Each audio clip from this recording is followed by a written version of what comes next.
Hi guys, மறுபடியும் இந்த incident பற்றி பேச வேண்டிய நிலைமைக்கு தள்ளப்பட்டு வரேன். ஆப்வியஸ்லி நான் பேசி தான் ஆகணும். ஏன்னா பிகாஸ் நான் மன்னிப்பு கேட்டேன் அப்படின்ட்டு அவங்க நான் உண்மையிலே மன்னிப்பு கேட்டேன்னு நினச்சிட்டாங்க. எங்கள் அம்மாவை தூங்க வைக்கிறதுக்காக போட்ட அப்பாலஜிஸ் தான் அது. அதுவும் அவங்க கொடுத்து ப்ரெஷர் பண்ணதில் தான் அது நடந்துச்சு.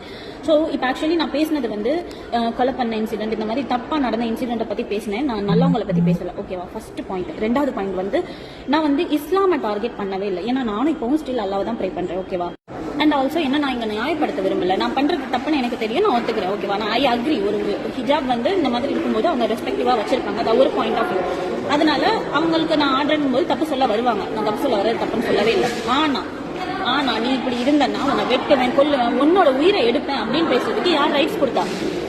இப்போ அவங்கெல்லாம் வந்து ரொம்ப இவாதத்தா 100% வாழ்றாங்கன்னா வாழட்டும். But they cannot able to force other பர்சன்ல. இன்னொரு பர்சனை வந்து ஃபோர்ஸ் பண்ண முடியாது, நீ இப்படிதான் இருக்கணும் அப்படின்னு. அவங்க சொல்ற இந்த ஹிஜாபை கலட்டுன்றாங்கல்ல, இது ஹிஜாபு தான். ஆனா எனக்கு நான் இதை எப்படி பாக்குறேன், என்னோட தலையை கவர் பண்ணுது, என் உடம்பு கவர் பண்ணுது, நான் அந்த மாதிரி தான் பாக்குறேன்.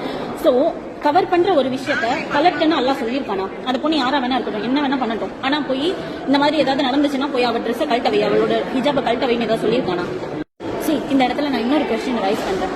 சப்போஸ் நீ அந்த அளவுக்கு இபாபத்தா இருக்கனா, நான் முதல்ல உங்ககிட்ட வரவே இல்லை. நீ ரொம்ப நல்லவனா இருந்தா நல்லவனா நல்லா இரு, அது போதும். ஆனா நான் உங்ககிட்ட வரவே இல்லை. நீ யாரா என்கிட்ட வர?